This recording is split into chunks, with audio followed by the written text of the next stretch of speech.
IC, kemudian hub, ada switch, bright, router, repeater, modem, dan kabel.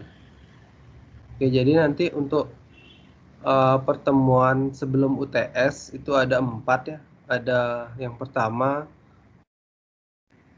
pengantar jaringan komputer, kemudian yang kedua tentang perangkat jaringan komputer, yang ketiga tentang OSI layer, kemudian yang terakhir yang keempat tentang TCP IP model. Nah, jadi 4 materi tersebut kita masih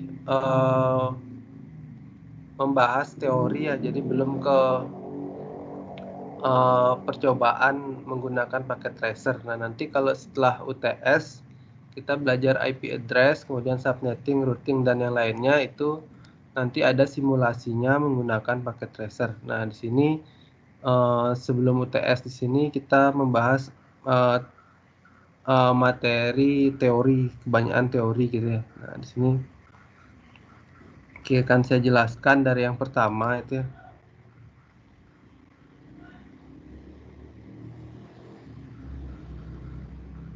Oke, yang pertama ada yang namanya server. Nah, pasti semua sudah tahu ya. Nah, server bentuknya kayak gini. Biasanya dia bentuknya kayak lemari gini ya. Ini namanya server. Nah, server merupakan sebuah sistem komputer yang menyediakan jenis layanan tertentu dalam sebuah jaringan komputer. Prosesor bersifat scalable dan RAM yang besar serta dilengkapi dengan sistem operasi khusus yang disebut dengan sistem operasi server. Nah, dia umumnya prosesornya bersifat scalable, kemudian RAM-nya besar gitu ya. Merupakan sebuah sistem komputer yang menyediakan jenis layanan tertentu.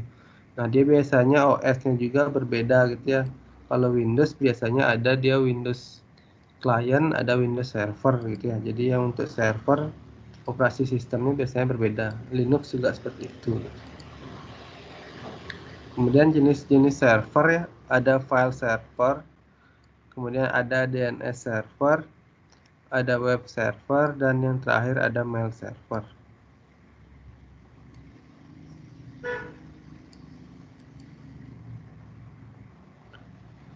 Nah, file server adalah sebuah komputer server yang terpasang ke jaringan yang memiliki tujuan utama menyediakan lokasi untuk akses berbagi, misalkan penyimpanan file komputer gitu ya. Nah, bisa berupa dokumen, file suara, foto, video, atau film, gambar, database, dan yang lainnya.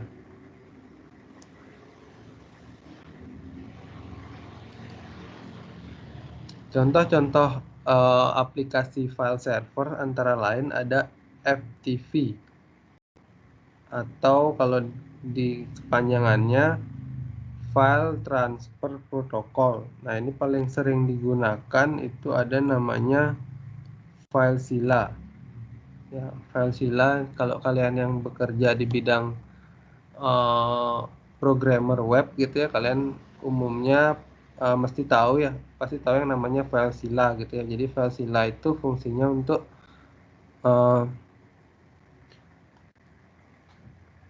file transfer, jadi bisa menukar file gitu ya. Jadi gimana caranya memindahkan file itu dari komputer ke server websitenya gitu. Jadi bisa digunakan FileZilla agar transfernya lebih cepat gitu ya, dibandingkan dengan menggunakan file manager yang umumnya sudah disediakan di web hosting ya. Kalau kalian buat web hosting biasanya di sana ada file manajernya. Cuman kalau langsung di sana biasanya agak lama gitu ya, karena kita harus mengakses webnya. Nah, itu bisa kita gunakan aplikasi yang namanya FileZilla. Ini dia bisa lebih cepat untuk transfer datanya gitu ya. Oke, tidak terputus kan ya koneksinya. Nah, itu kemudian ada lagi yang namanya X-Lite. Kemudian ada complete, ada core. Nah, di sini yang terkenal di Linux ya. Nanti kalau kalian belajar praktikum jaringan komputer menggunakan Linux, itu biasanya kalian pasti menggunakan yang namanya VSF TVD. Nah, ini juga sama kayak FTP ya, file transfer. Exam juga bisa digunakan ya. Kalau kalian pernah nggak kalian ujian di lab gitu ya. Nah, kemudian dosennya menggunakan FTP untuk pengumpulan filenya gitu. Jadi FTP itu digunakan untuk mengumpulkan filenya ke komputer dosennya gitu ya. Biasanya digunakan FTP, kalian disuruh ngakses IP-nya kayak gitu. Nah, itu juga bisa menggunakan ya, exam juga di sini bisa ya digunakan. Nah, itu beberapa ada materi aplikasi mengenai file server ya. Ada yang terkenal itu umumnya banyak digunakan ya, seperti FileZilla dan VSF TPD. Kemudian file server lainnya ada yang namanya SSH atau Secure Shell. Nah, di sini bisa gunakan SolarWinds. Nah, di sini SolarWinds ini bagus, cuman dia berbayar ya, agak mahal. SolarWinds, kemudian ada Putih. Nah, Putih ini free deh ya. Kalau saya sih seringnya lihat yang ini ya, seringnya banyak yang menggunakan Putih gitu ya. Ada Kitty, ada MOBA Extreme, ada SSH Droid, ada Juice SSH. Nah, sama juga fungsinya untuk file server. Jadi menukar file gitu ya. Kalian juga bisa sih membuat server, misalkan untuk laptop kalian jadikan server, kemudian kalian hubungkan ke beberapa komputer teman-teman gitu ya. Jadi file servernya kalian gitu, komputer kalian bisa juga seperti itu ya. Nah, kemudian ada yang namanya DHCP, Dynamic Host Configuration Protocol. Nah, contoh aplikasinya ada OpenDHCP, Infobox IPAM, Bluecat, LikeMesh. Nah, ini juga sama file server. Kemudian yang terakhir ada namanya Samba. Nah, ini contoh-contoh file server ya. Oke, kalian gimana? Bisa mendengar semua ya? Ini udah ada sekitar 31 orang yang hadir sekarang. Bisa, Pak. Ya, oke. Ya, saya lanjut lagi. Tadi kita udah di file server. Kemudian yang selanjutnya ada namanya DNS server. Nah, DNS server ini apa? Namanya Domain Name System atau DNS adalah Distributed Database System yang digunakan untuk pencarian nama komputer, name resolution di jaringan yang menggunakan TCP/IP atau Transmission Control Protocol, Internet Protocol. Nah, ini ya nanti kalian akan mempelajari lebih lanjut, lebih lengkap mengenai TCP/IP. Nah, itu merupakan model protokol yang digunakan saat ini ya, TCP/IP. Nah, DNS biasa digunakan pada aplikasi yang terhubung ke internet seperti web browser atau email, di mana DNS membantu memetakan hostname sebuah komputer ke IP address. DNS dapat disamakan fungsinya seperti buku telepon. Nah, contohnya kayak gini, misalkan IP sekian itu adalah Stikom Bali, misalkan seperti itu. Nah, IP sekian itu adalah Facebook. Nah, itu. Jadi yang namanya DNS itu yang ini, domain name. Nah, karena cenderung IP itu susah diingat gitu ya, makanya digunakan nama gitu ya, nama DNS. Kemudian nah, kalau FTP tadi ketika kita membuat, misalkan kita bisa membuat server sendiri ya, file server sendiri FTP. Umumnya dia ketika men-share itu yang kita share nama IP-nya gitu. Nama IP-nya kita alamat IP-nya kita share, nanti orang-orang bisa mengakses file kita atau orang-orang bisa upload file ke server kita gitu. Itu namanya FTP. Sedangkan kalau DNS ini dia sudah menggunakan domain name. Nah, jadi yang di-share nanti adalah domainnya gitu ya. Jadi kalau kemarin kita kalian udah belajar belum ya praktikum ya? Kalau praktikum jaringan kita bisa membuat DNS server ya. Jadi nanti yang di-share itu nama alamat DNS-nya. Nah, di sini terserah kita bisa buat DNS sendiri gitu, tapi itu yang bisa ngakses cuman satu lab itu aja gitu ya. Jadi jika kita ingin biar bisa diakses banyak orang itu kita harus hosting ya. Jadi paling nggak harus di hosting. Jadi biar dapat IP, dapat DNS name-nya. Nah, dalam DNS name ini bisa terdiri dari banyak IP ya. Jadi misalkan dia tuh nggak cuma satu, kadang kayak Facebook gini ya, alamat atau domain yang udah terkenal tuh biasanya dia terdiri dari beberapa IP gitu. Nah, jadi dia bisa satu website itu punya 10 IP. Nah, di mana itu adalah satu website yang sama. Jadi ketika satu IP ini tidak bisa diakses di ya, kenapa?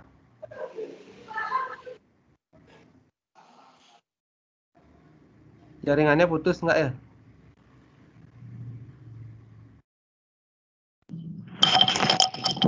Enggak, Pak. Nggak ya? Ya, saya lanjut ya. Iya, Ya, bisa lanjut. ya. Jadi kayak gini dia biasanya punya IP yang banyak gitu ya, misalkan lah sekian. Misalkan IP-nya 2 gitu ya. Nah, ini bisa 3, bisa lebih gitu. Jadi kalian cari tahu aja sendiri Facebook IP-nya ada berapa gitu. Kalau nggak salah sih banyak. Jadi dia menanggulangi misalkan ketika di suatu negara diblok gitu, dia bisa diakses menggunakan IP yang lain. Jadi satu down, yang IP yang lainnya masih bisa gitu. Jadi dia punya banyak server. Nah, biasanya seperti itu.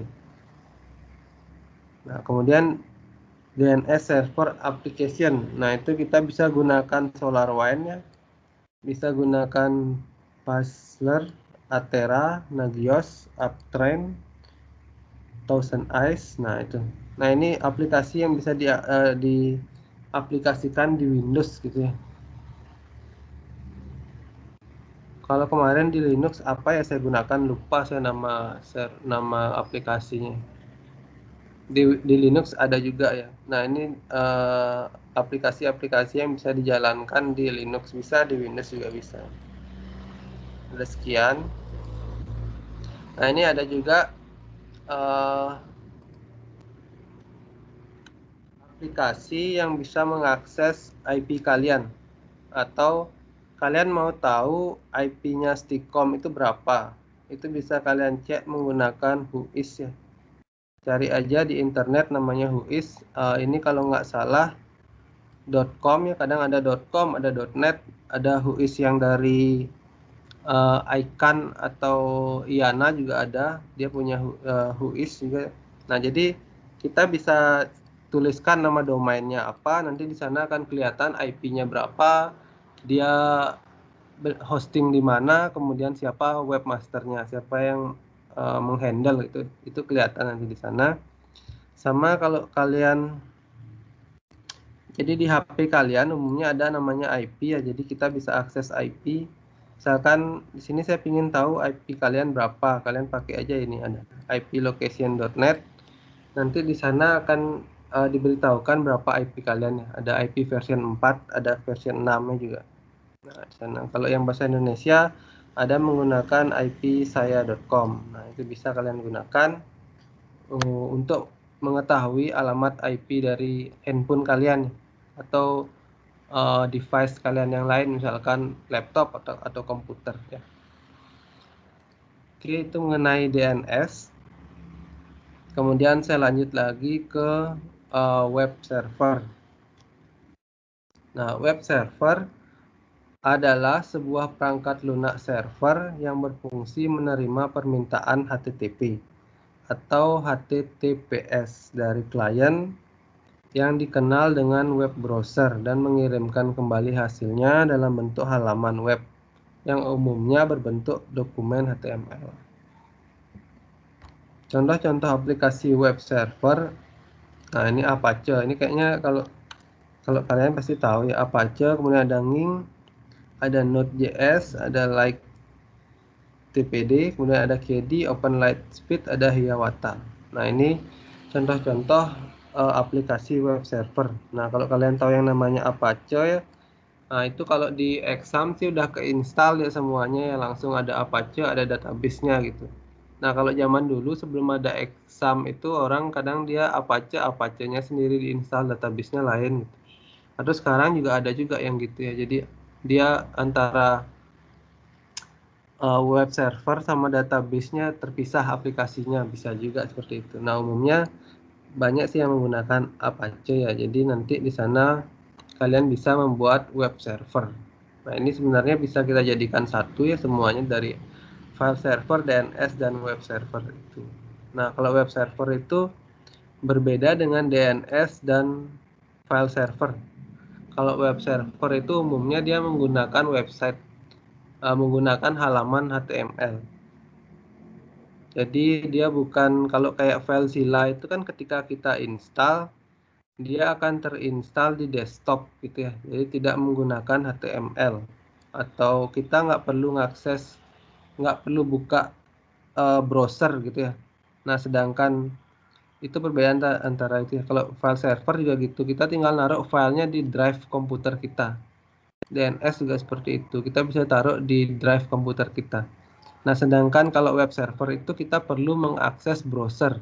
Nah, jadi filenya itu diakses menggunakan browser. Jadi browsernya itu diklik, setelah itu baru filenya bisa ke download.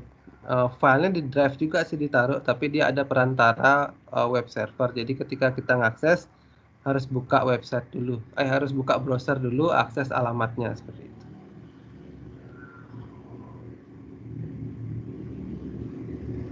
Nah, dia biasanya ada halaman indeksnya ya, indeks HTML dan yang lainnya. Nah, itu web server. Kemudian ada mail server. Nah, ini yang terakhir dari jenis-jenis server ya. Mail server. Mail server merupakan suatu perangkat lunak yang mendistribusikan file atau informasi sebagai balasan atau respon atas permintaan yang dikirim melalui email. Nah, mail server memungkinkan pengguna untuk dapat mengirim dan menerima surat elektronik atau email satu sama lain dalam satu jaringan atau dengan internet. Nah, jadi mail server ini fungsinya untuk saling mengirimkan email, bisa juga mengirimkan file, tapi filenya itu dimasukkan di attach gitu ke email. Jadi intinya dia menggunakan aplikasi email, dan file yang ditransfer itu berupa email gitu ya. Nah, itu bisa berupa local area network atau menggunakan internet juga bisa. Jadi kayak Gmail ya, Gmail kemudian Yahoo. Nah, itu salah satu contoh mail server yang terkenal gitu ya. Nah, atau di sini ada juga kita kalau mau buat mail server sendiri bisa juga. Itu ada aplikasinya, ada IM Client, kemudian ada Thunderbird, ada Mailbird, ada Zimbra, ada Outlook, ada Postbox, ada The Bat, ada Front. Nah, Zimbra ini cukup terkenal ya, dulu di Stikom ya, dulu pakai Zimbra. Dia jadi hanya bisa diakses ya, jadi memang sengaja dibuat agar bisa diakses di satu kantor itu aja gitu. Jadi aplikasinya bisa kalian download, bisa kalian install di laptop kalian, kemudian kalian setting. Nah, itu boleh kalian hosting kalau mau di hosting, atau secara LAN aja. Jadi kalian punya beberapa komputer gitu. Nah, kalian instalkan Zimbra. Jadi bisa ngirim email tapi di satu rumah gitu, atau satu kantor itu bisa. Nah, bisa menggunakan beberapa aplikasi ini untuk mail server. Nah, hanya saja untuk mail server ini umumnya untuk bertukar file yang dalam jumlah besar itu biasanya nggak bisa gitu ya. Umumnya dia dibatasi ya, dibatasi karena dia penghususannya emang ke mail server. Jadi emang untuk bertukar informasi berupa surat gitu ya. Jadi bukan kayak file server. Kalau file server itu dia bisa kita nggak terbatas, jadi file yang kita kirim itu nggak terbatas, tergantung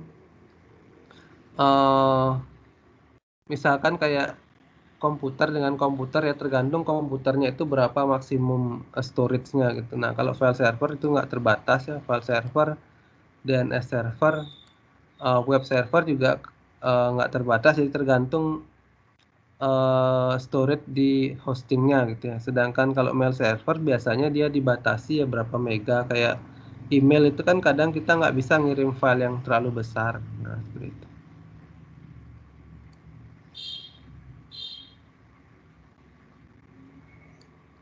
Oke, itu penjelasan mengenai server dan jenis-jenis server.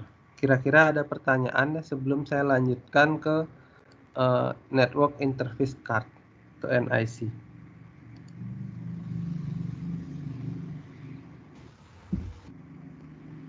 Oke, dari teman-teman ada? Apa pembeda OS client sama OS server, Pak? OS client sama OS server, oke. Ya, jadi perbedaannya itu dari segi fungsinya. Biasanya server itu punya fitur yang lebih daripada klien gitu ya. Jadi dia memang dikhususkan, ada beberapa saat kita nginstal itu dia default ada fitur-fitur untuk server gitu. Sedangkan klien dia nggak ada fitur servernya. Cuman kadang bisa juga kita gunakan instalasi aplikasi ini, kayak misalkan FileZilla ini di klien gitu ya. Jadi kita punya laptop klien, kita instalkan file server. Temennya klien juga, bisa juga kita gunakan, tapi itu yang client server, file servernya bukan OS-nya gitu ya. Kalau OS-nya dia kita bisa gunakan Windows Server atau Windows Client. Jadi dia khusus memang untuk server gitu, jadi fiturnya lebih lengkap. Kalau client, kalau kita paksakan jadikan server, biasanya ada dia fitur-fitur yang nggak bisa kita gunakan gitu, seperti itu. Ya, apalagi Linux ya, apalagi Linux jauh sekali perbedaan. Ya, ada pertanyaan, kira-kira gimana, bisa diterima jawabannya? Jadi semua fitur yang ada di OS client ada di server, tapi tidak sebaliknya gitu, Pak? Atau OS server itu ada fitur dari OS client yang dihilangkan karena dia berfokus untuk OS servernya sendiri? Oke, kalau itu saya juga kurang tahu ya, apakah server itu tidak bisa seperti klien gitu ya, gitu ya, itu maksudnya. Setahu saya yang jelas server itu lebih lengkap gitu ya. Kalau ada fitur-fitur yang di klien ada tapi di server ada, yang itu saya kurang tahu gitu. Setahu saya kalau kita pakai Windows Server pasti bisa juga digunakan untuk klien seperti itu. Ya, baik, Pak. Itu jawaban saya ya, yang saya tahu. Oke, teman-teman yang lain bagaimana? Atau mungkin ada yang mempunyai pendapat berbeda gitu, atau yang sudah berpengalaman dengan Windows Server atau klien, yang tahu perbedaannya. Dari Yudi udah ya? Iya, cukup, Pak. Cukup ya. Kalau yang teman yang lain bagaimana? Nggak ada ya, nggak ada pertanyaan ya. Oke, saya lanjut ya penjelasannya. Oke, tadi itu tentang server ya. Oke.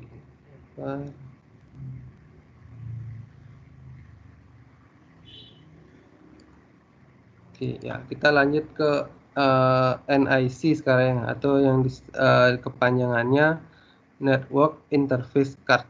Nah, Network Interface Card adalah sebuah kartu yang berfungsi sebagai jembatan dari komputer ke sebuah jaringan. Nah, setiap jenis NIC diberi nomor alamat yang disebut dengan MAC address, yang dapat bersifat statis atau diubah oleh pengguna. Nah, NIC ini ada dua gitu ya, ada fisik, ada logis gitu. Nah, di sini yang fisik berupa Ethernet atau token ring. Kalau yang logis dia bisa berupa loopback adapter atau dial up. Nah, contohnya kayak gini. Nah, ini contoh NIC ya. Jadi umumnya ini ada di LAN card di PC ada, di laptop ada juga kayak gini. Kalau di HP nggak ada, di tab juga nggak ada. Jadi umumnya di PC sama di laptop kita temukan yang namanya LAN card yang kayak gini. Ini sama kabel apa lagi satu ya. Ini kayaknya LAN card yang lama ya. Kalau di laptop kalian yang ini kayaknya ada, yang di sini untuk kabel yang lain kalau nggak salah. Ya.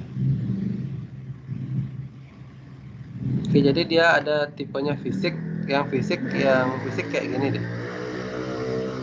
Ini fisik sering dibilang Ethernet gitu ya, slot Ethernet. Kalau yang logis ini dia bisa berupa aplikasi atau software gitu. Kadang ketika kita nginstal VMware gitu ya, atau VirtualBox, itu begitu kita nginstal dia akan terbentuk Ethernet baru di drive kita gitu ya. Ketika kita akses drive, dia ada atau kontrol panel gitu ya, dia memunculkan Ethernet baru, virtual Ethernet baru gitu ya. Jadi itu maksudnya logis, dia nggak ada fisiknya gitu. Itu yaitu logis. Kalau yang fisik dia seperti ini, jadi ditancapkan di device biasanya. Nah, di sini ada penjelasan lagi mengenai network interface card fisik. NIC fisik umumnya berupa kartu yang dapat ditancapkan ke dalam sebuah slot dalam motherboard komputer, yang dapat berupa kartu dengan bus ISA, bus PCI, bus eISA, bus MCA, dan bus PCI Express. Nah, dapat berupa kartu deh. Nah, sering dibilang card gitu ya, network interface card. Nah, ditancapkan ke dalam sebuah slot dalam motherboard. Nah, ini jadi satu sama motherboard. Nah, selain berupa kartu-kartu yang ditancapkan ke dalam motherboard, NIC fisik juga dapat berupa kartu eksternal yang berupa kartu dengan bus USB, PCMCIe, bus serial, bus paralel, atau express card, sehingga meningkatkan mobilitas. Nah, kartu NIC fisik terbagi jadi dua jenis lagi, yang itu namanya kartu NIC dengan media jaringan spesifik. Nah, ini contohnya ada UTP, STP, atau bahkan tanpa kabel atau wireless internet. Kemudian ada juga NIC dengan arsitektur jaringan yang spesifik. Nah, ini NIC dengan media jaringan spesifik. Kalau yang ini arsitektur jaringan spesifik. Arsitektur spesifik NIC contohnya kayak Ethernet, token ring gitu ya, serta FDDI atau Fiber Distributed Data Interface. Oke, itu mengenai NIC fisik atau Network Interface Card yang fisik. Kemudian saya lanjut ke yang logis. Network Interface Card logis itu ya, NIC logis merupakan jenis NIC yang tidak ada secara fisik dan menggunakan sepenuhnya perangkat lunak yang diinstalasikan di dalam sistem operasi dan bekerja seolah-olah dirinya adalah sebuah NIC. Contoh dari perangkat NIC logis adalah loopback adapter gitu. Dalam sistem operasi Windows harus diinstalasikan secara manual, atau dalam sistem operasi keluarga Unix terinstalasi secara default. Nah, dengan nama interface LU gitu ya, dan dial-up adapter yang menjadikan modem sebagai sebuah alat jaringan sistem operasi Windows. Kartu NIC logis ini dibuat menggunakan teknik emulasi. Oke, yang logis ini bisa berupa software gitu ya. Kayak VMware itu kadang dia membentuk Ethernet sendiri gitu ya ketika diinstal. Nah, itu bisa kita koneksikan saat menguji cobakan mikrotik gitu ya. Nah, virtual apa itu yang logis, jadi dia berupa software. Kalau di Windows dia defaultnya nggak ada, jadi memang ketika kita install aplikasi kayak VMware atau VirtualBox baru dia ada. Kalau nggak dia nggak ada. Kalau di Unix baru dia langsung ada. Sorry, ini kenapa?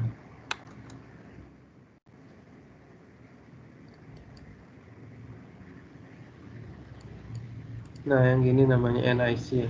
Nah, ini ya biasanya konektornya itu kita bilang apa ya, Ethernet ya, fast Ethernet atau UTP gitu ya.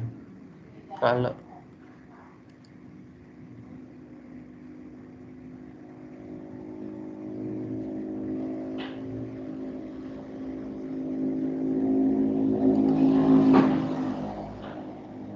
Oke, saya coba share screen pakai tracer ya. Oke, kelihatan nggak ya di sana? Apa ngehang? Kelihatan, Pak. Kelihatan ya? Kelihatan, Pak. Nah, itu yang sering ada itu dia di misalkan di PC ada biasanya.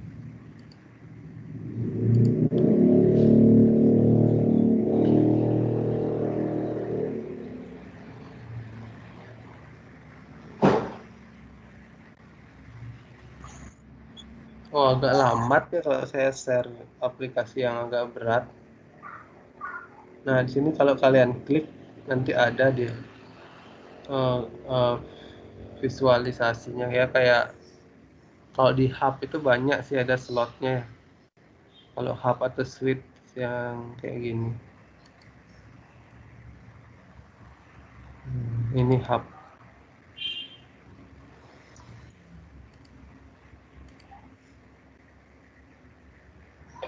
Nah, ini hub, ini PC ya. PC ini kalau saya klik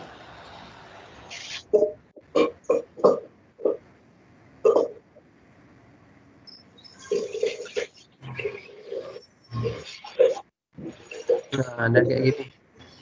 Nah, ini kan kayak di belakang komputer kalian itu ya, di belakang PC-nya itu kan ini dia.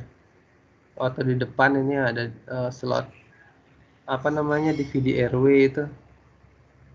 Nah, ini ada slot DVD RW, kemudian nah di sini. Ini dia NIC-nya.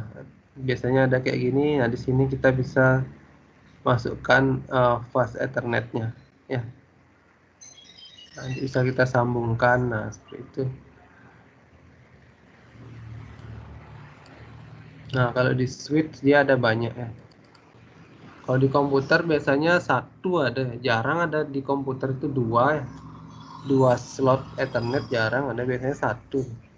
Nah, kalau di hub dia ada 8 ya, 1, 2, 3, 4, 5, 6, 7, 8. Nah, yang ini bisa kita tambahkan nanti. Misalkan ini saya matikan dulu. Apa ya namanya dia? Nah, itu 1 CFE yang ini ya.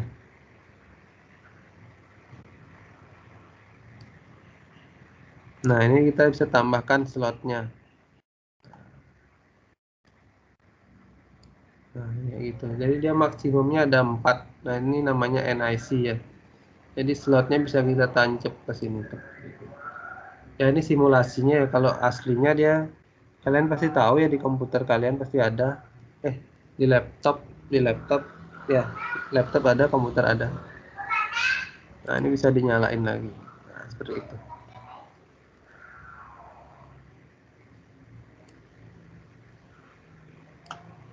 Nah, oke, itu contoh NIC ya. Oke, gimana screen-nya udah ke share ya, bisa kalian lihat tadi saya?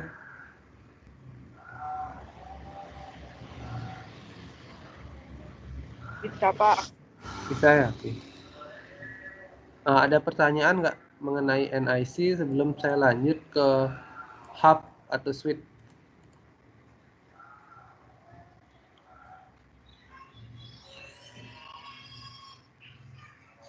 Ada pertanyaan? Mengenai NIC ada pertanyaan? Nggak ada? Nggak ada ya? Ya, saya tidak, Pak. Nggak. Oke. Saya lanjut ke hub ya. Nah, sekarang ada nanti yang namanya hub dan switch. Nah, hub itu dia bentuknya hampir sama ya seperti switch, hanya saja dia lebih sederhana dan tidak bisa, ya nanti ada perbedaan fungsinya. Kalau dipakai tracer dia kayak gini, switch dia dibilang. Switch dia biasanya slotnya kelipatan 4 ya. Kelipatan 4, kalau yang paling kecil 4 gitu ya. Habis itu ada 8, ada 16 gitu. Ini contoh di presentasinya ada hub yang 8, slot 8. 1, 2, 3, 4, 5, 6, 7, 8. 9. Ya, 8, kemudian ada satu. Ini sama apa enggak? Itu agak besar kayaknya, ini lain. Nah, ini yang di sini dia ada 8 slot.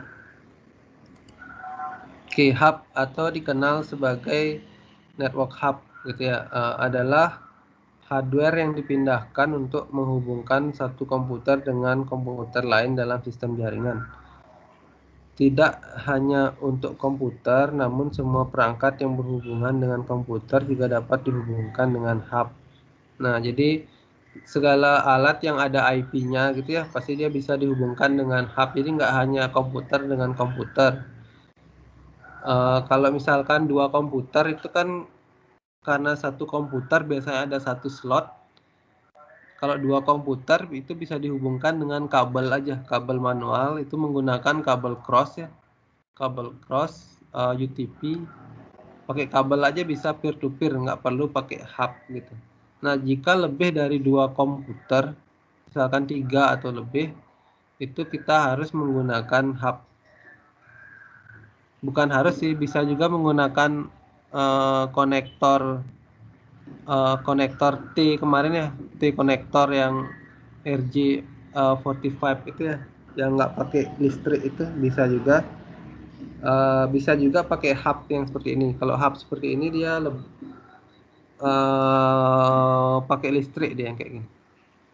Nah, dia bisa slotnya sekitar 8, 16 dan lebih gitu. Nah, misalkan kalau dibayangkan kayak gini.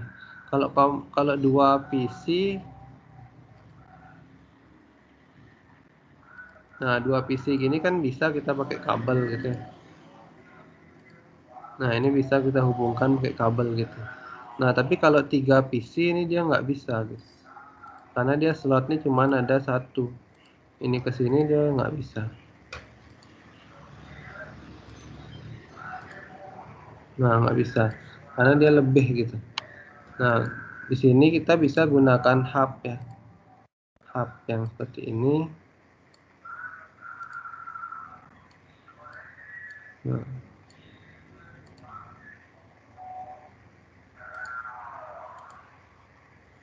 Nah, ini bisa lebih dari 2 gitu ya. Nah, bisa gunakan 3 dan selebihnya. Ini juga bisa, nggak harus bisa juga di laptop atau komputer server misalkan.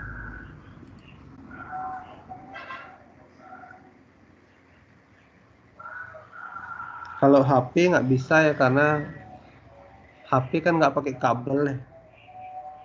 TV gitu kadang nggak ada dia kabelan. Coba ya. Nah, ini bisa ke laptop juga gitu ya. Nah, atau ke TV juga. Oke, TV nggak bisa ya, TV nggak ada kabelannya.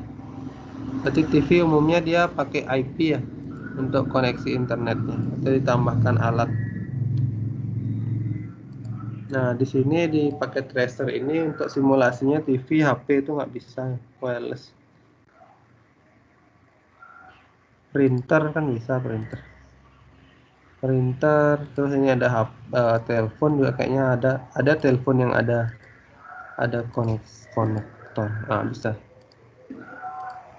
Nah, kayak gini. Jadi dia ada misalkan sekitar 1, 2, 3, 4, 5, 6, 7 ini ya. Sedangkan di sini slotnya tadi ada 8 ya. Nah, ini bisa. Nah, nanti untuk tes koneksinya kita harus kasih IP dulu di sini ya. Nah, karena di sini pelajaran IP kan kalian belum dapat ya. Nanti setelah UTS baru ada tentang IP. Nah, itu kita bisa kasih nomor IP, kita bisa tes dia simulasinya connect atau enggak gitu. Nah, di sini untuk membayangkan aja hub itu seperti apa. Nah, ini hub, contohnya hub. Nanti kabel-kabelnya bisa kita koneksikan ke sini. Nah, jadi dia bisa lebih dari 2 komputer di sana. Nah, itu hub. Nah, fungsi hub dapat menghubungkan perangkat jaringan untuk bertukar informasi. Kemudian menambah network spacing. Memberikan fleksibilitas untuk mendukung interface yang berbeda. Memfasilitasi removal atau penambahan workstation. Fitur ini juga menawarkan toleransi kesalahan, menyediakan manajemen terpusat. Ini beberapa fungsi dari hub.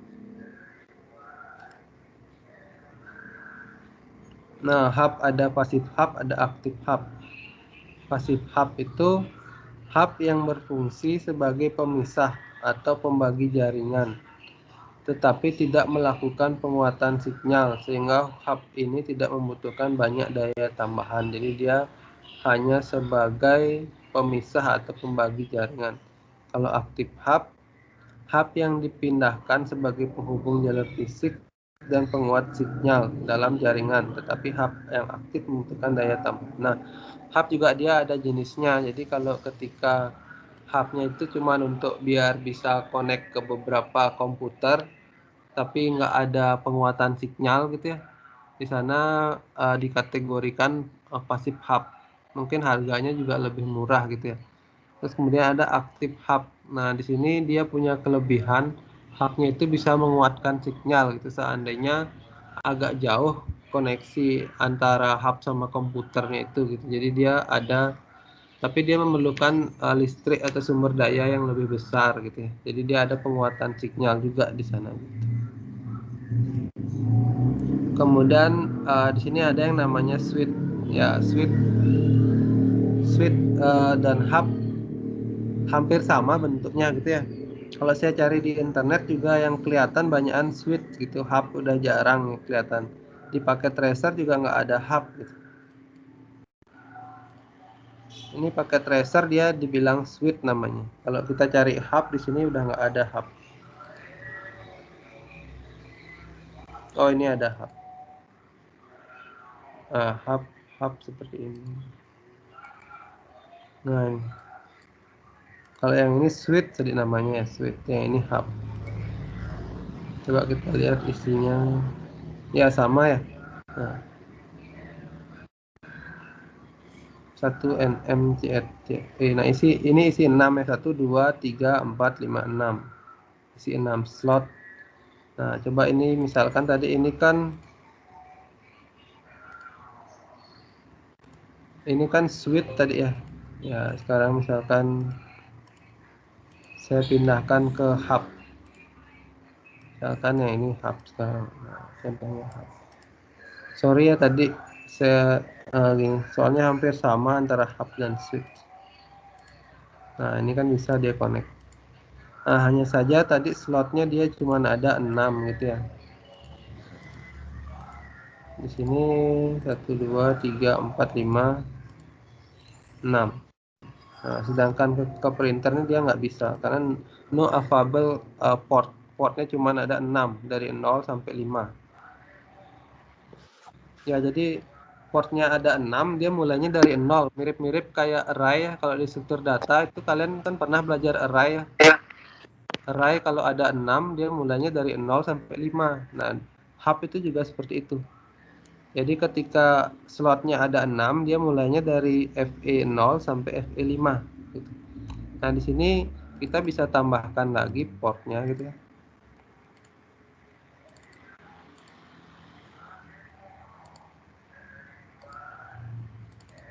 Nah, ya, ini dengan cara kita off-kan dulu. Nah, di sini kita cari masukkan di slotnya. Nah, misalkan yang kita perlukan 7. Ya udah ini 2, 4, 6, 7. Dia fullnya ada 10 ya, fullnya ada 10. Nah, di sini kita bisa tambahkan lagi dia, nah, karena dia slotnya udah ada. Nah, sekarang dia dari 0 sampai 6 gitu ya. 0 sampai 6. Oke. Nah, jadi hampir sama ya hub sama switch.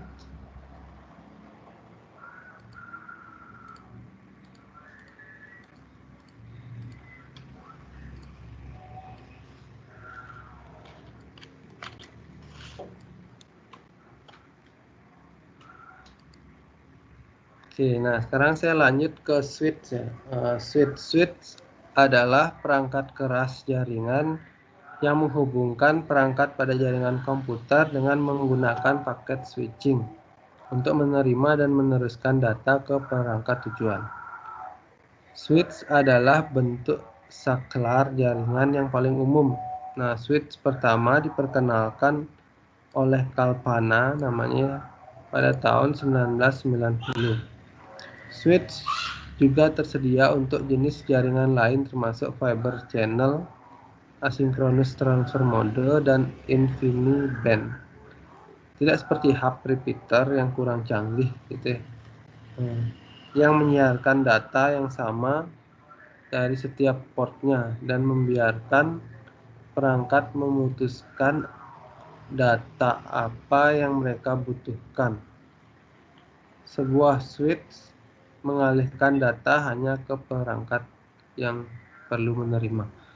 Nah, jadi switch ini dia lebih canggih daripada hub gitu ya. Makanya sekarang orang-orang jarang pakai hub, kebanyakan pakai switch gitu. Jadi dia sistem kerjanya itu datanya kayak di broadcast gitu ya. Kalau hub itu dia dikirim ke semuanya gitu. Nanti yang mana aja yang menerima itu aja yang menerima gitu. Tapi dia tetap dikirim ke semua gitu, tapi nggak semua menerima gitu, karena hanya misalkan dari kayak tadi 7 device, cuma 1 device aja yang menerima sebenarnya, tapi dia dikirimkan ke semuanya gitu, dikirimkan ke semuanya, tapi satu yang menerima. Nah, yang seperti itu umumnya dia teknologinya terlalu mungkin boros gitu ya. Nah, sekarang diganti dengan HP switch. Kalau switch itu dia dari 7 device itu yang mana yang menerima, satu itu aja yang dikirim gitu. Jadi seolah-olah hub itu switch itu dia udah bisa berpikir gitu ya. Berbeda kayak hub. Kalau hub itu dia masih semua langsung desain gitu. Kalau switch itu dia ada memikirkan lagi kemana harus dikirim seperti itu. Nah, di sini ada perbedaannya ya. Hub dan switch. Kalau di OSI layer, hub itu dia di layer pertama ya. Kalau switch dia ada di layer kedua. Nah, nanti ada lagi pembahasan lebih mengenai OSI layer. Kemudian cara kerja. Hub sendiri hanya bisa menerima dan mengirimkan sinyal-sinyal listrik dari kabel yang sudah tersambung. Nah, hub itu hanya bisa seperti itu aja. Hanya bisa menerima dan mengirimkan. Nah, itu. Tidak hanya bisa menerima atau mengirim atau menerima, switch mampu untuk melakukan proses informasi yang ada di layer data link. Dia ada proses lagi, melakukan proses informasi yang ada di layer data link.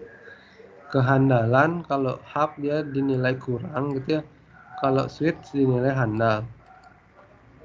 Sedangkan mengenai transfer datanya, kalau hub dia lambat karena mengirim dan menerima sinyal dari ke semua port. Nah, karena dia mengirim ke semua port itu dia jadi lambat gitu. Kemudian untuk switch dia cepat karena langsung mengirimkan ke tujuan. Kemudian untuk pengaturan hub lebih simpel, kalau switch dia lebih rumit saat pengaturannya. Keamanan, tidak ada pemeriksaan data pada hub. Kalau switch dia ada pemeriksaan data untuk keamanan, misalkan kayak virus gitu ya. Jadi ada pemeriksaan data dulu. Nah, kalau hub harganya terjangkau, kalau switch ini dibilang harganya lebih mahal dari hub gitu. Tapi kebanyakan sih orang-orang sekarang pakainya switch gitu ya. Mungkin nggak terlalu jauh perbedaan harganya antara switch dan hub ini. Mungkin seperti itu. Oke, itu tentang hub dan switch. Nah, sekarang kita ke bright.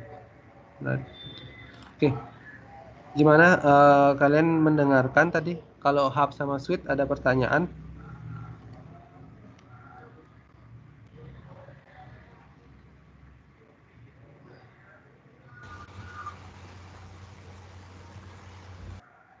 Nggak ada ya? Enggak, Pak. Nggak ada, Pak. Nggak. Oke, lanjut. Ya mudah-mudahan kalian tidak bosan ya, karena ini kebanyakan teori ya. Oke, nanti setelah UTS nanti ada kayak simulasi gitu ya. Cuman nanti takutnya malah lebih pusing ya simulasi. Ya, saya lanjut lagi ke bright sekarang ya. Nah, kemudian perangkat selanjutnya itu ada bright. Nanti ada bright, router, sama repeater. Nah, itu dia bentuknya hampir-hampir sama ya. Hampir sama bentuknya antara bright, router, dan repeater. Tapi dia punya fungsi yang berbeda-beda gitu ya. Oke, mungkin di sini saya jelaskan sedikit tentang bright dan router. Oke, kalau di paket tracer ada nggak ya? Nah, paket tracer, oke, connection.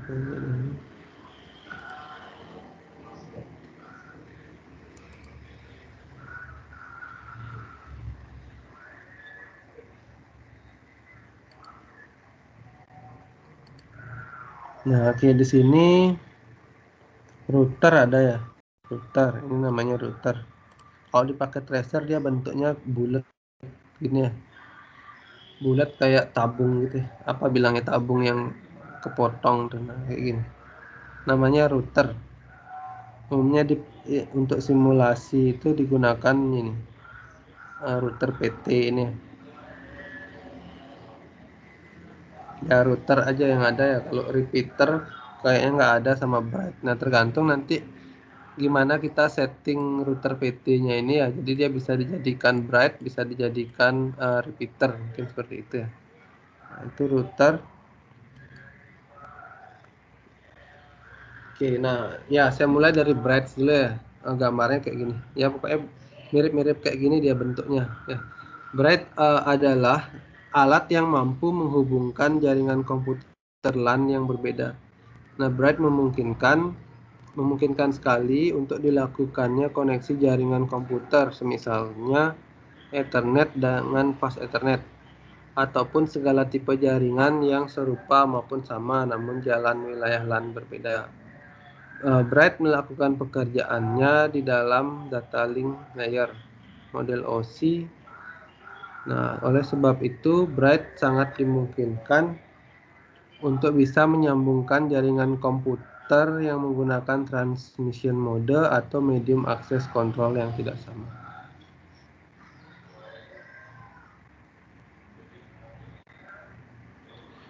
Selain itu, Bright juga merupakan alat yang dapat mempelajari alamat link yang dimiliki oleh setiap perangkat yang terkoneksi dengannya, bahkan mengatur alur frame berdasarkan alamat yang dimiliki.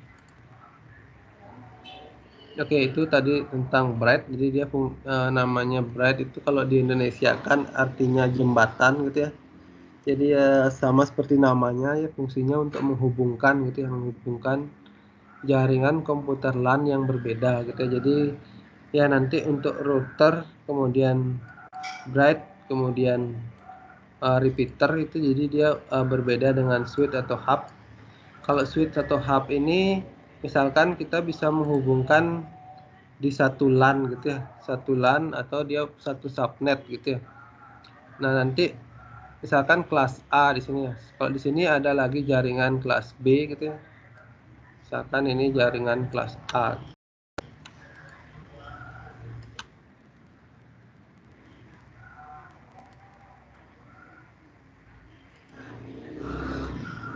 Oke, sorry.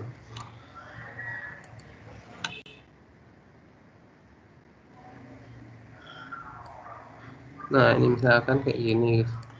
Di sini jaringan kelas A, di sini jaringan kelas B. Nah, itu kita bisa hubungkan menggunakan bright, router, atau repeater gini ya. Jadi dia bisa menghubungkan dua LAN yang berbeda gitu, atau berbeda kelas atau berbeda subnet, itu bisa kita gunakan router. Sedangkan switch atau hub itu nggak bisa kita gunakan untuk menghubungkan LAN yang berbeda kelas atau berbeda subnet. Ya, nanti mengenai kelas IP dan subnet akan kalian pelajari lagi ya setelah UTS nanti. Nanti dia bisa menghubungkan dua LAN yang berbeda. Ya, itu fungsinya router. Oke, itu bright router sekarang. Router adalah sebuah alat yang mengirimkan paket data melalui sebuah jaringan atau internet menuju tujuannya. Melalui sebuah proses yang dikenal sebagai routing. Nah, proses routing terjadi pada lapisan 3 dari stack protokol 7 lapis OSI. Router berfungsi sebagai penghubung antar dua atau lebih jaringan untuk meneruskan data dari satu jaringan ke jaringan yang lain. Nah, hampir sama ya fungsinya kayak hub. Router sangat banyak digunakan dalam jaringan berbasis teknologi protokol TCP/IP. Nah, dan router jenis itu disebut juga dengan IP router. Selain IP router, ada lagi AppleTalk router dan masih ada beberapa jenis router lainnya. Internet merupakan contoh utama dari sebuah jaringan yang memiliki banyak router IP. Oke, jadi perbedaan antara bright dan router. Kalau router dia kalau bright dia simple, kalau router dia rumit. Kalau bright itu hanya untuk LAN, local area network, sedangkan kalau router dia bisa untuk LAN dan internet. Jadi dia bisa untuk menghubungkan LAN dan internet, itu router ya. Oke, jadi dipakai tracer saya kurang tahu ya, bisa nggak untuk internet, simulasi internet ya. Kemarin saya simulasi internet saya gunakan GNS3 ya. Nah, jadi fungsinya berarti di sini kalau kayak gini LAN dengan LAN gitu ya. Ini bisa juga router ini disebut sebagai bright gitu ya, karena dia tidak menghubungkan dengan internet. Nah, kalau menghubungkan dengan internet itu berarti dia bukan bright. Itu udah bisa disebut router. Kalau kayak gini dia bisa disebut bright, bisa disebut router berarti gitu ya. Nah, router itu dia bisa LAN, bisa local area network, bisa internet, bisa dua-duanya gitu ya. Kalau dia cuma untuk LAN aja nggak pakai internet, belum tentu dia bukan router gitu. Sama juga router juga. Sedangkan kalau bright itu ya untuk LAN aja, kalau dia untuk internet berarti itu bukan bright. Nah, di sini bright dia tidak support modem, sedangkan router dia support modem. Itu kemudian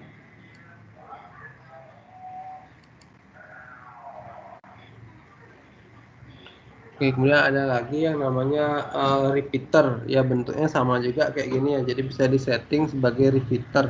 Repeater itu artinya penerus sinyal gitu. Nah, repeater berasal dari bahasa Inggris repeat yang memiliki arti mengulang atau perulangan.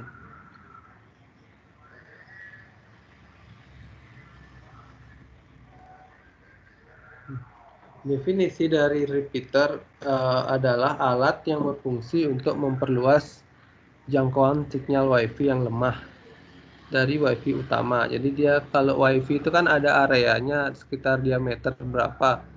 Kalau kita agak jauh dari WiFi biasanya sinyalnya sedikit sekali, kadang satu strip itu ya lemah. Nah, di sana bisa kita tambahkan di spot di titik itu kita bisa tambahkan repeater di sana. Nah, jadi ketika kita tambahkan repeater, nanti sinyalnya bisa lebih besar lagi. Nah, untuk bisa menggunakan repeater paling tidak harus mendapatkan sinyal terlebih dahulu, kemudian baru disebarkan dengan sinyal yang lebih kuat. Nah, dengan menggunakan repeater, maka pengiriman data dari satu node ke node lain akan memiliki kualitas yang sama. Nah, selain repeater untuk WiFi, ada juga jenis satu repeater yaitu kabel. Nah, jadi repeater itu yang nggak cuma WiFi aja. Kalau WiFi kan dia Ya sering kita lihat dia sinyalnya lemah apa enggak ya. Kayak WiFi HP kan juga gitu. Kadang kita di titik mana itu dia lemah gitu sinyalnya, kita bisa tambahkan repeater wireless gitu ya. Kabel juga seperti itu gitu. Jadi kabel itu mungkin dia ada batasannya juga. Jadi kalau kabelnya jaraknya dekat, dia sinyal transfernya cepat. Tapi kalau kabelnya agak jauh, mungkin dia agak lemah lagi. Nah, ketika kabelnya itu melemah, itu bisa kita tambahkan juga repeater untuk kabel. Nah, jadi bisa kita colokkan kabel di ke sana, bisa lebih besar lagi sinyalnya seperti itu. Atau alirannya kita bilangnya kalau kabel ya, arusnya gitu. Fungsi repeater kabel ini untuk menguatkan sinyal data yang ditransmisikan melalui kabel jaringan. Biasanya setiap jarak beberapa meter itu kita perlu menambahkan repeater kabel agar sinyal data tetap kuat. Penggunaan repeater ini biasa untuk kabel jaringan yang menghubungkan dua lokasi yang sedikit jauh. Nah, repeater ada yang kayak gini, ada juga yang kecil kayak gini. Nah, yang kayak kecil yang kayak gini, kalau yang kayak gini dia kayaknya nggak bisa dijadikan router ya, dia khusus repeater aja. Kalau yang kayak gini dia bisa disetting router, mungkin bisa bright atau repeater. Yang ini ada dia khusus repeater kecil, sekitar 100 sampai 200 ribu kayaknya harganya ini yang kecil. Ini bisa kita gunakan untuk memperbesar sinyal gitu.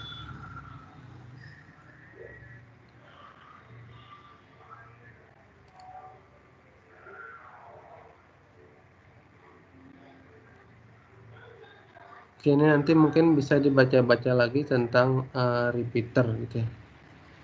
Ya, mungkin itu sekilas mengenai bright, router, dan repeater. Kira-kira ada pertanyaan dari teman-teman mengenai bright, router, dan repeater? Ada pertanyaan? Nggak ada? Nggak ada ya? Saya lanjut lagi ya. Oke, di sini ada lagi satu. Oke, sebelum yang terakhir ya, yang terakhir nanti ada tentang kabel gitu ya. Kemudian ini ada lagi satu mengenai modem. Nah, modem kalau modem kayaknya nggak perlu dijelaskan lagi, kalian udah tahu ya modem itu apa gitu ya. Kalau dari pengertian di sini ya, modem adalah singkatan dari modulator demulator. Nah, kalau yang kayak gini kayaknya sekarang sedikit yang pakai ya. Kebanyakan sekarang udah internet rumah gitu langsung ya. Atau enggak internet HP, kalau enggak internet rumah yang dari yang sekitar 300 ribuan itu ya untuk satu rumah, biasanya kayak gitu yang pakai. Biasanya dia pakai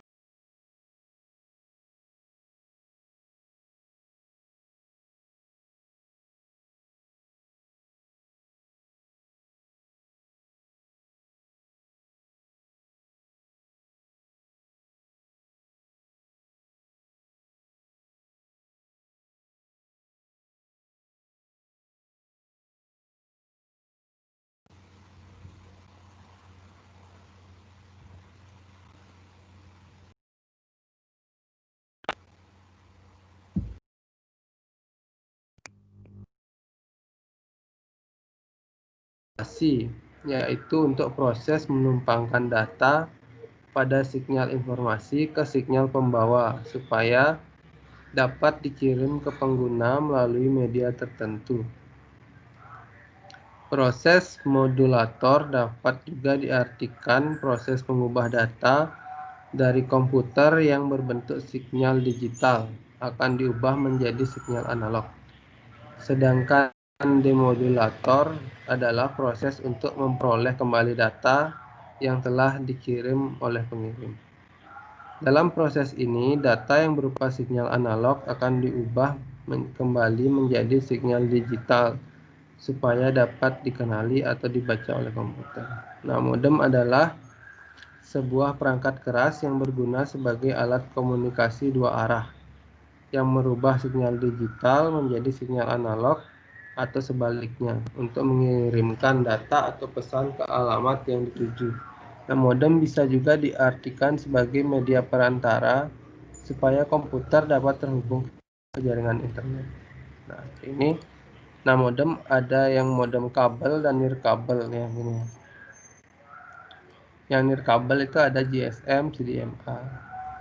Nah, modem ada juga modem yang kabel. Biasanya untuk di warnet itu ya. Karena mereka perlu internet yang besar gitu, jadi digunakan modem kabel. Oke, itu tentang modem. Kemudian yang terakhir ya, oke lagi sedikit aja ini tentang kabel. Nah, kabel jaringan itu adalah perangkat keras yang berbentuk kabel dan dirancang khusus untuk memenuhi koneksi jaringan. Nah, secara khusus hanya dipergunakan untuk jaringan. Kabel jaringan digunakan bisa untuk menghubungkan perangkat jaringan ke perangkat lain atau dua lebih komputer dengan berbagi daya.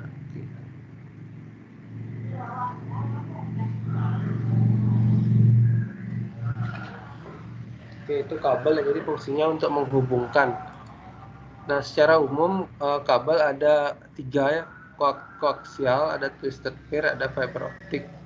Yang kayak di gambar ini yang tipe fiber optik ya, yang kelas kualitasnya paling bagus ya. Dia paling cepat tapi agak mahal. Kabel jaringan adalah perangkat keras yang berbentuk kabel dan dirancang khusus untuk memenuhi, ya udah sama ya kayak di atasnya. Lagi saya tulis. Nah, itu secara khusus hanya dipergunakan untuk jaringan gitu ya. Oh, ini sama ya. Saya hapus aja.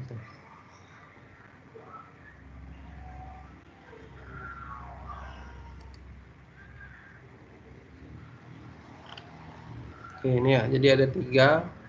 Yang koaksial bentuknya kayak gini. 2 buah pengantar atau konduktor. Pertama berada di tengah kabel berupa inti kawat tembaga yang padat gitu ya. Dan yang kedua berupa lapisan metal yang disebut sebagai metal shield yang berfungsi untuk menghalau gangguan dari luar. Kabel koaksial dapat menghubungkan satu perangkat komputer dengan perangkat lain. Nah, kabel jenis ini sangat cocok untuk sebuah jaringan dengan bandwidth yang tinggi. Nah, jadi untuk bandwidth yang tinggi biasanya pakai yang kayak gini. Kabel luar biasanya ya, penghubung antara kabel di dalam sama ke ISP-nya ya kayak gini, kabel koaksial. Oke, di sini ada kelebihan dan kekurangannya ya. Di sini kelebihannya memiliki harga yang lebih murah daripada jenis kabel lainnya. Lebih murah deh. Jangkauan serta kecepatan transmisi data yang dihasilkan kabel koaksial cenderung lebih cepat dan luas. Nah, meski dalam proses pemasangan terbilang cukup rumit, namun sebenarnya sangat mudah untuk dilakukan. Oke, jadi harganya lebih murah, lebih cepat, cuman dia saat pemasangan lebih sulit ya, mungkin saat ngerimpingnya itu ya, ngerimping setting kabelnya itu lebih susah. Kekurangannya dalam proses pemasangan perlu ketelitian dan kesabaran. Nah, ini agak susah. Dari segi harga memang lebih murah, namun dalam hal perawatan dibutuhkan biaya yang cukup besar. Oke, untuk perawatannya juga ribet, rentan dan tidak tahan terhadap perubahan suhu dan temperatur yang ekstrim. Jangkauan yang terbatas dan membutuhkan repeater untuk menjangkau wilayah yang lebih luas. Oke, itu untuk koaksial. Kemudian, nah ini kabel yang paling sering kita ketemui gitu ya, namanya twisted pair ya. Seperti namanya, kabel jenis ini terdiri dari beberapa kabel yang berpasang-pasangan. Ada 3 jenis kabel twisted pair yang umum digunakan. Nah, ini ada yang jenis-jenisnya ada banyak ya, TV ya, ada seal twisted pair, foil twisted pair, ada unsealed twisted pair. Yang paling sering kita pakai yang ini karena dia paling murah, unsealed, jadi tanpa perlindungan, namanya kabel UTP. Kabel UTP yang paling sering kita pakai ya, kadang di lab juga ada UTP di sini. Nah, di sini juga kayak gini. Nah, ini ada jenis-jenis kabel juga di sini. Nah, kalau kita pakai kabel yang tanda petir ini dia langsung. Jadi kalau dua komputer dia langsung disetting seharusnya pakai kabel apa. Nah, kalau dua komputer gini dia pakai cross. Yang ini dia kayak model. Namanya cross ya, crossover ya, ada titik-titiknya itu. Nah, kalau misalkan dari komputer ke sini, nah dia nggak ada, ini namanya straight ya, kabelnya lurus. Nah, dia bisa lebih dari dua device. Kalau dua device atau peer-to-peer dia harus menggunakan kabel tipe cross, peer-to-peer.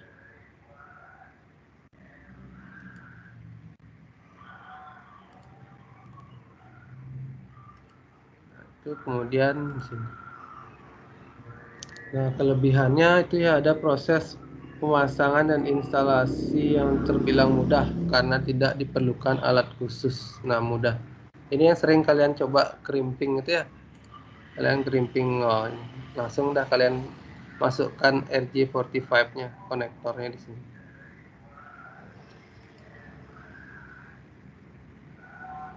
Dalam hal perawatan, kabel twisted pair membutuhkan biaya yang murah. Nah, jenis kabel yang fleksibel sehingga mudah diatur. Jika salah satu kabel rusak, tidak akan mengganggu kabel yang lain. Oke. Nah, di sini lebih murah, lebih mudah perawatannya. Kalau rusak nggak mengganggu kabel yang lain. Kabel jenis UTP memiliki harga yang sangat murah. Untuk jenis STP dan FTP lebih mahal, namun memiliki ketahanan dari gangguan elektromagnetik. Kekurangan, jangkauannya yang sempit hanya mampu mencakup, dia cuman bisa segini aja, 100 meter. Berarti kalau lebih panjang lagi harus pakai hub deh. Jadi harus diperkuat lagi sinyalnya gitu. Bukan hub apa sih tadi? Hub ya? Oh, hub aktif ya. Jadi lebih dari itu dia sinyalnya melemah. Sekitar 100 meter aja berarti kabelnya. Kabel UTV. Oke, sorry ini agak lancang. Nah, memiliki kemungkinan untuk disadap lebih besar daripada jenis kabel lainnya. Oh. Ya, jadi gampang disadap jadinya dia ya. Ketika ada kabelan seperti ini kemudian dipotong gitu ya. Ditambahkan konektor T gitu. Nah, itu kan bisa jadi 3 dia jadinya. Bisa disadap menggunakan disadap secara keras gitu ya. Kabelnya dipotong dan dipasangkan konektor T gitu aja udah bisa nih. UTP rentan terhadap gangguan elektromagnetik. Nah, dia UTP rentan. Oke, dia rentan terhadap gangguan elektromagnetik ya di sini. FTP dan STP mempunyai harga yang cukup mahal. Oke, cukup mahal di sini. Kalau UTP-nya enggak mahal. Kalau FTP-nya yang FTP STP. Oke, itu kabel twisted pair. Kemudian yang terakhir ini ada kabel yang paling mahal gitu ya. Saya jarang sekali ngelihat yang ini. Kabel fiber optik. Ya, ini mungkin yang bekerja di bidang jaringan atau di ISP sering menggunakan ini. Fiber optik merupakan jenis kabel yang menggunakan serat tembaga gitu ya sebagai media penghantarnya. Serat di sini terbuat dari kaca gitu ya atau plastik yang sangat tipis sehingga dapat mentransmisikan data lebih cepat daripada dua jenis kabel jaringan yang sebelumnya. Nah, dia pakai penghantar kayak pantulan-pantulan dari kaca itu ya atau plastik. Itu. Nah, kelebihannya dapat mentransmisikan data dengan kecepatan tinggi mencapai lebih cepat deh, bandwidth yang sangat besar 1 GB, jangkauan wilayah yang lebih luas. Oke, jadi dia kalau itu tadi 100 meter, kalau ini sekitar 200 km tanpa harus menggunakan repeater. Jadi 200 km baru kita menggunakan repeater. Nah, itu perbedaan fiber optik ya. Nah, misalkan jaringan yang dibentuk itu sangat jauh gitu ya. Nah, di sana bisa diperkirakan mendingan pakai kabel yang panjang fiber optik harganya seberapa gitu ya, atau dipasangkan repeater di tiap 100 meter gitu. Kira-kira yang mana lebih murah atau lebih efisien, itu bisa nanti di sana dilihat.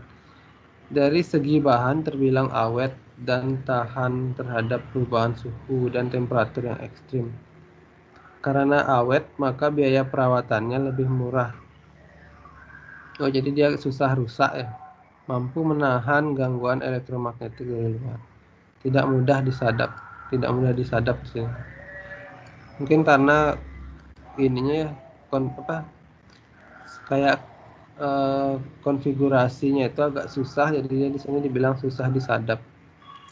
Harga yang cukup mahal jika dibandingkan dengan dua jenis kabel lainnya gitu. Mungkin di sini ketika dipotong aja dia udah serat-seratnya itu udah hancur gitu ya, jadi susah disadap. Proses instalasi yang memerlukan alat bantu sehingga cukup rumit. Instalasinya harus ada alatnya tersendiri gitu.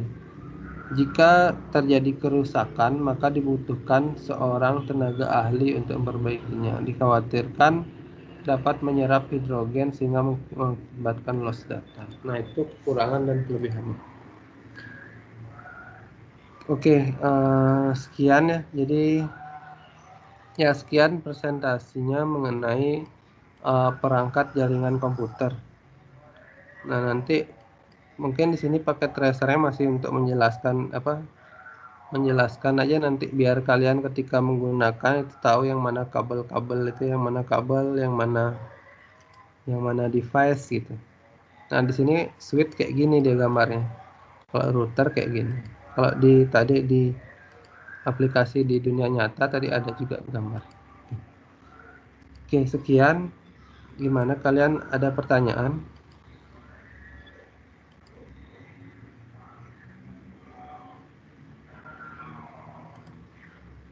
Saya mau nanya, Pak. Ya. Ya, siapa? Oh, Yudi lagi. Untuk tadi kan Bukan, Denny ya, Denny Eko Nugroho ya. untuk kabel kan ada, ya saya ini, Pak. Ya, gimana? Untuk kabel tadi kan ada masalah gangguan elektromagnetik gitu, Pak. Ya.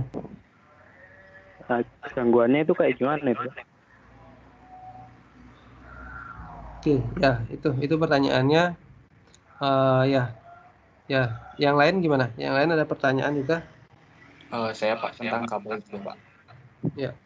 Tadi Bapak bilang fiber optik itu kan bisa mencapai 20 km itu Pak. Kalau misalnya terjadi putus di tengah itu apa ada kemungkinan untuk disambung Pak, atau harus diganti sepanjang itu?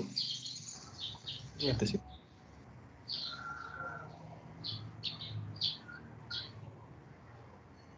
Oke, ya ada 2 pertanyaan, kemudian yang lain gimana? Ada pertanyaan lagi?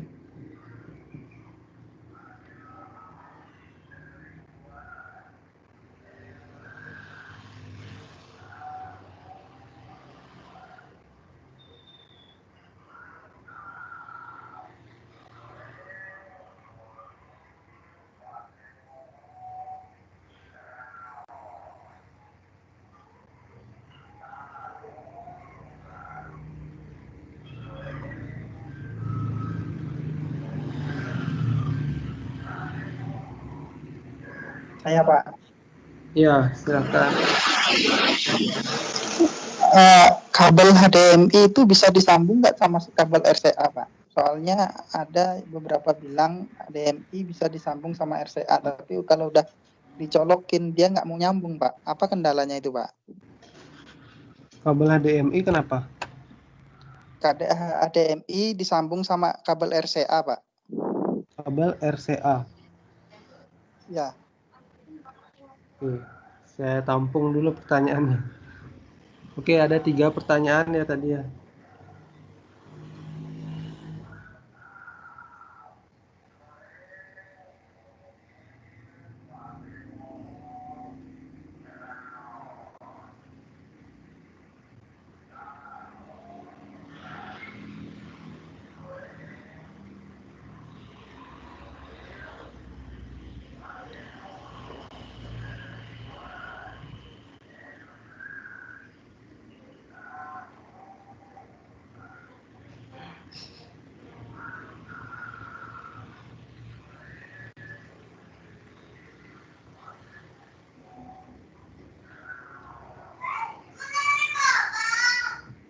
Oke, coba saya jawab mengenai pertanyaan yang pertama tadi dari Denny Eko ya.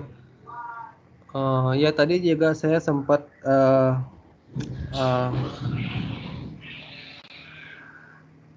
sorry. Ya, ada gangguan. Jadi kabel itu dia mudah diganggu gangguan elektromagnet ya. Jadi apa yang dimaksud dengan gangguan elektromagnet itu? Nah, di sini ya saya sempat search tadi ada sumber dari jurnal gitu ya. Oke, istilahnya gangguan elektromagnetik atau EMI gitu ya, electromagnetic interference gitu ya.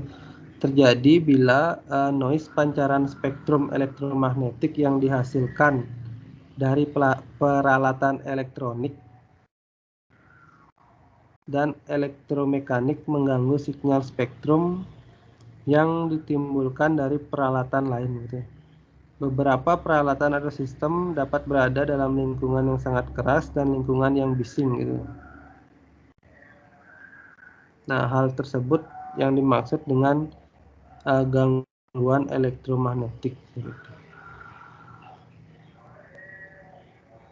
Nah, itu maksudnya bila terjadi noise pancaran spektrum elektromagnetik yang dihasilkan dari peralatan elektronik dan elektromekanik gitu ya.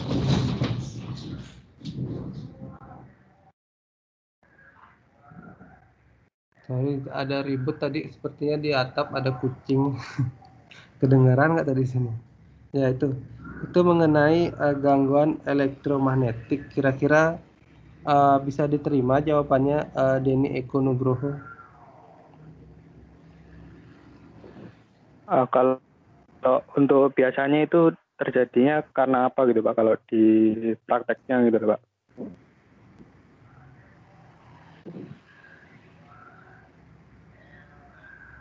Di sini maksudnya sinyal-sinyal dari peralatan elektronik. Jadi kabelnya itu terlalu dekat dengan antena atau peralatan elektronik lain gitu.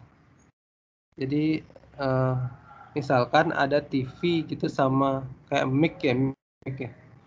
Mic sama speaker itu kok terlalu dekat kan ada suara, kadang dia itu kan terdengar sekali suara noise itu ya. Ya semacam itu gitu ya. Jadi ada noise itu yang mungkin yang nggak sampai terdengar seperti itu gitu ya. Cuman dia ada noise di sana gitu. Jadi kabelnya itu kalau diletakkan dekat dengan alat-alat itu cenderung dia bisa ada gangguan gitu kabelnya itu. Ya misalkan aja di besar jaringan-jaringan yang besar gitu ya, kayak apa namanya, tiang listrik mungkin gitu ya. Nah ada kabel jaringan di sana gitu. Nah mungkin kabelnya itu kemungkinan ketika ada noise di sana kabel di TV-nya itu juga keganggu gitu. Jadi transfer data di dalam jaringan juga bermasalah. Seperti itu. Gimana Denny Nugroho Eko? Ya bisa diterima. Iya, kasih Pak. Ya bisa Pak. Ya. Teman-teman yang lain mungkin ada yang ingin menambahkan dari pertanyaan tadi? Ada yang punya pendapat lain mungkin? Enggak ya. Kemudian yang kedua dari Yudi tadi, fiber optik itu sekitar 20 km. Seandainya kalau ada yang putus, apakah bisa disambung atau diganti yang baru gitu ya?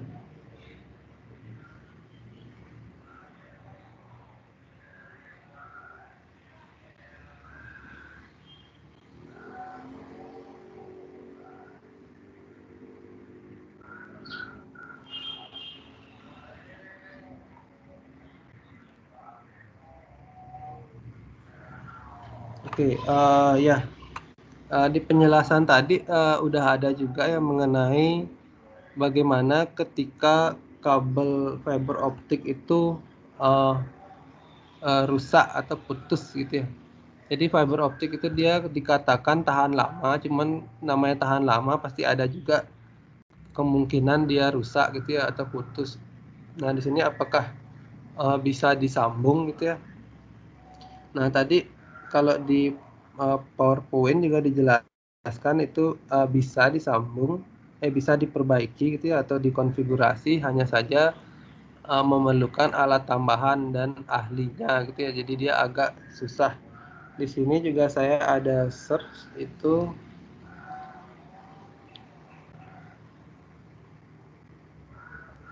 fiber optik dikatakan bisa disambung lagi gitu ya. Ya alatnya ada namanya splicer. Nah, kabel fiber optik itu dia punya semacam core gitu ya. Jadi ada 12 core gitu ya. Maka dari itu jadinya harus dipasang atau disambung satu persatu core-nya gitu. Dan setiap sambungan harus sesuai dengan standar spesifikasi yang sudah ada gitu ya, ditentukan oleh pembuat kabelnya itu gitu, ada standarnya. Jadi di sini ada yang mengatakan kabel fiber optik itu ada 12 core gitu. Jadi tiap core-nya itu harus dipasang satu persatu. Jadi dia bisa disambung. Itu alatnya ada namanya splicer gitu. Oke, itu jawaban dari saya. Apakah bisa diterima, Yudi? Bisa Pak, bisa. Bisa terdengar. Ya. Oke, kemudian tadi yang terakhir apa tadi? Oke, yang terakhir tadi apa pertanyaannya? Saya lupa. Yang nomor 3. Mengenai kabel HDMI ke RCA, Pak. Kabel ke RTA, kabel HDMI, Ya, apakah bisa disambung ke RCA. Kabel RCA.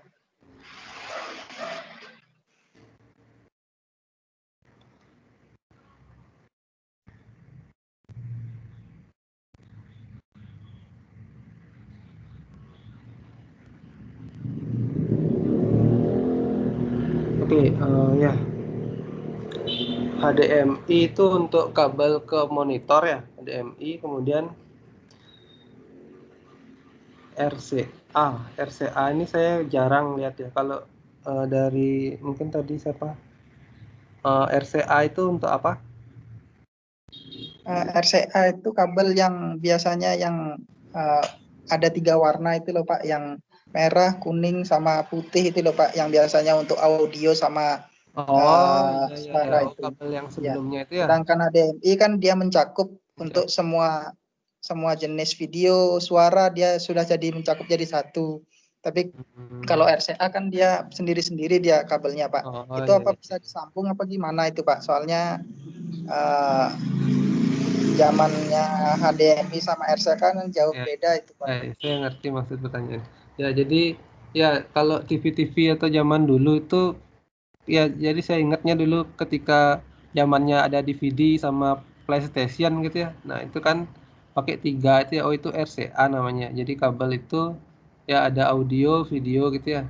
Nah, kalau yang zaman sekarang kan kalau di laptop sih dulu ada serial namanya kabel serial, kemudian sekarang yang baru ada lagi HDMI.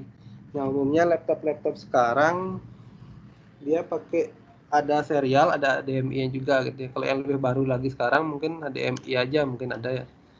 Nah, untuk apakah HDMI bisa disambung ke RCA?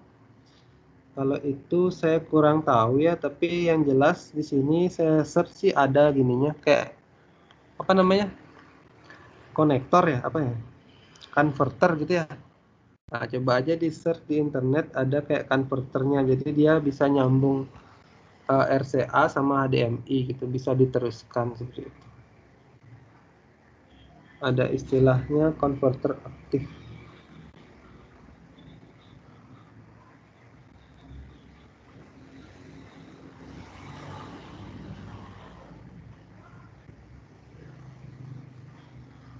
Ya, namanya converter gitu ya. Ini ada mereknya apa namanya nih ya? HDMI to AV gitu. Nah, sekitar harganya sekitar 90.000 sih. Itu converter kalau nggak salah.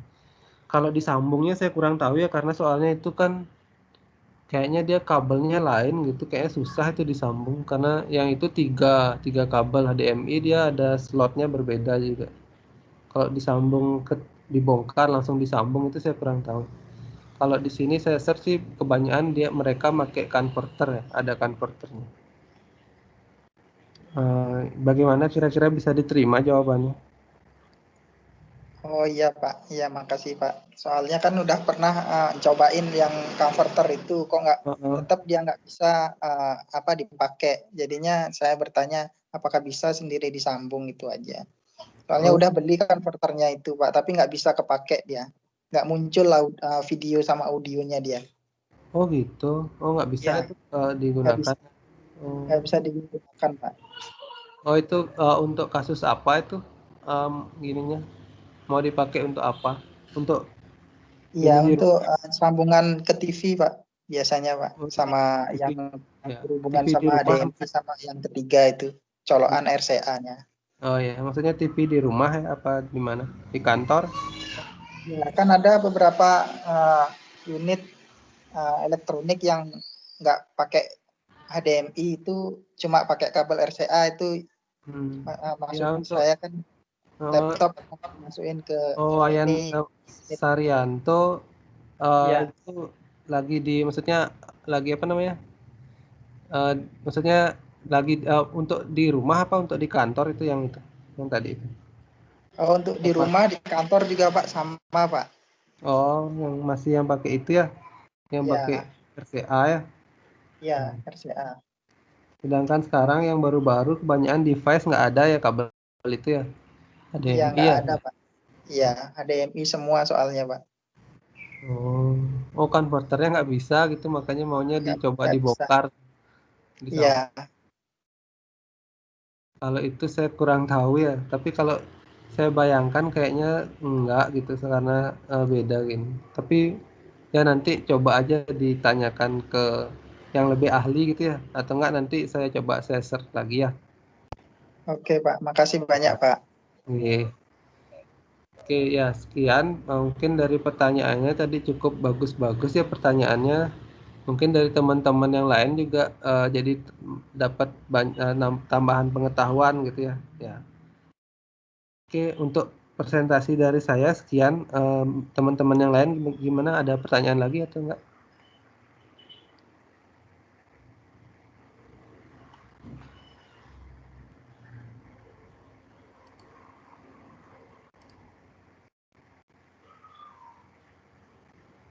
Oke, saya stop sharing dulu ya.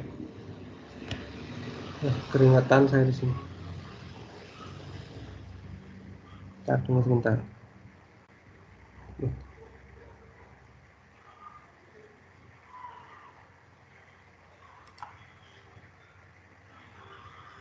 Oke, tunggu sebentar ya. Jadi harus ada bukti screen capture, sama saya belum download semua teman-teman.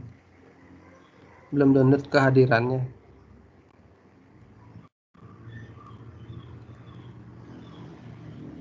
Oke, agak lambat komputer. Oke, saya download dulu form kehadirannya.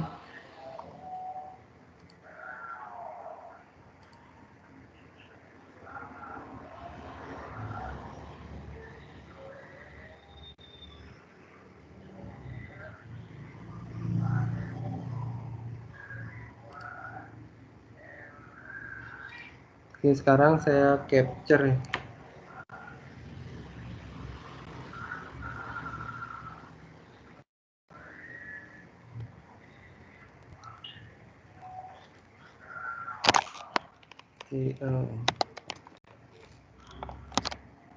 Oke, saya capture ya untuk bukti absensinya.